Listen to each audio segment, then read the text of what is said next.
বানিয়েছিলাম রসুন দিয়ে কপি আলুর পোস্ত। শীতের দুপুরে গরম ভাত আর এই কপি আলুর পোস্ত, আহা, আমার তো যেন অমৃত লাগে। তো চলো কিভাবে বানিয়েছিলাম আজকে তাহলে ঝটপট সেটা দেখে নিই।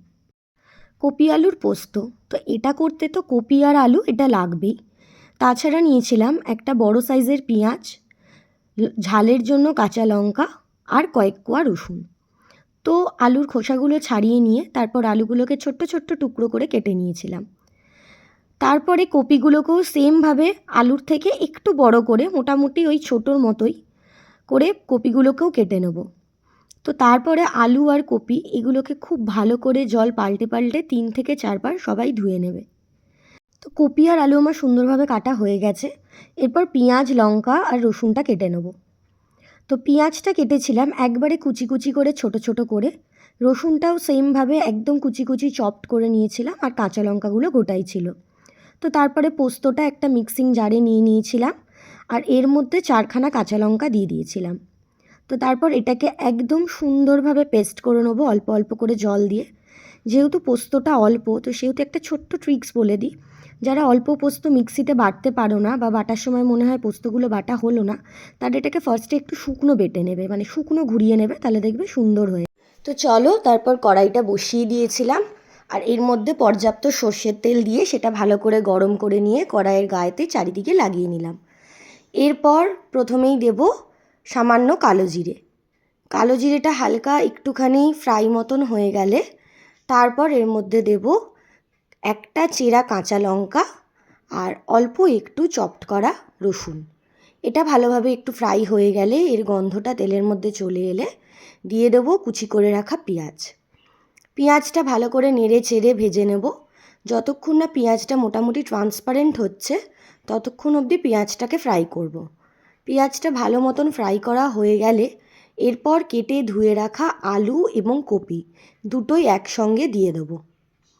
আলু আর কপিটা দিয়েও এটাকে বেশ খানিকক্ষণ নাড়তে হবে। মোটামুটি আলু আর কপিটা লাল লাল করে ভাজা হওয়া অবধি এটাকে আমি ফ্রাই করব। সিদ্ধ মতন হয়ে যাবে ভাজতে ভাজতেই আলু আর কপিটা। তো এখানে যদি কেউ মনে করো যে কপি দেবে না পোস্তটাতে, সে শুধু আলুও দিতে পারো। আবার অনেকে কপির বদলে ঝিঙেও দিতে পারো। গরমকালে এটা ঝিঙের বদলে বা কপির বদলে অনেকে আছে পটল দিয়ে করে, আলু পটল পোস্ত, সেটাও এইভাবে সেম প্রসেসে করলে খুব ভালো লাগে। তো তারপর দেখো দিয়ে দিলাম সামান্য নুন, মানে যে যা স্বাদ মতো নুন দেবে।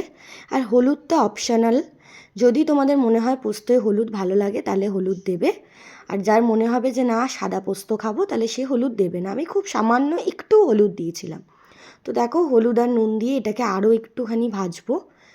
মোটামুটি একটা ভাজা হয়ে গেলে, আলু আর কপিগুলো হাফ মতন সিদ্ধ হয়ে গেলে 1 কাপ মতন জল, মানে বড় কাপের 1 কাপ জল সামান্য একটু উষ্ণ গরম করে রেখেছিলাম, সেই জলটা দিয়ে আরও একটুখানি নাড়াচাড়া করে একটা ঢাকা দিয়ে দেবো।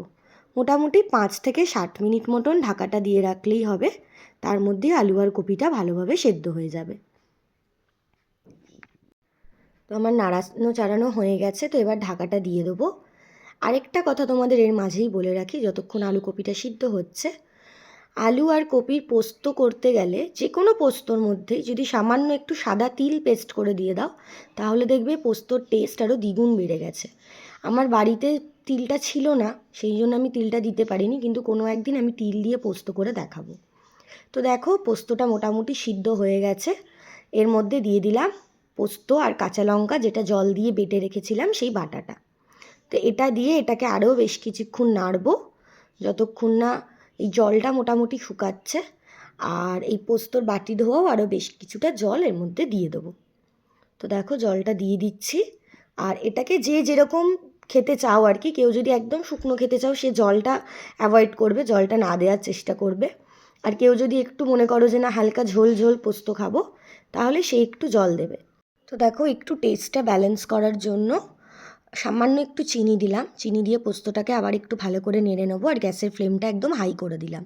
তো এবার পোস্তর জলটা সামান্য একটু শুকিয়ে, মানে শুকানো অবধি ওয়েট করব। শুকিয়ে গেলেই তারপরে এটা একটা বাটিতে নামিয়ে রেখে দেবো। গরম ভাত সঙ্গে একটু ঝোল পোস্ত আর অল্প একটু কাঁচা পেঁয়াজ, আর তো কিছু লাগে না, এই দিয়ে মোটামুটি পুরো ভাতটাই খাওয়া হয়ে যাবে।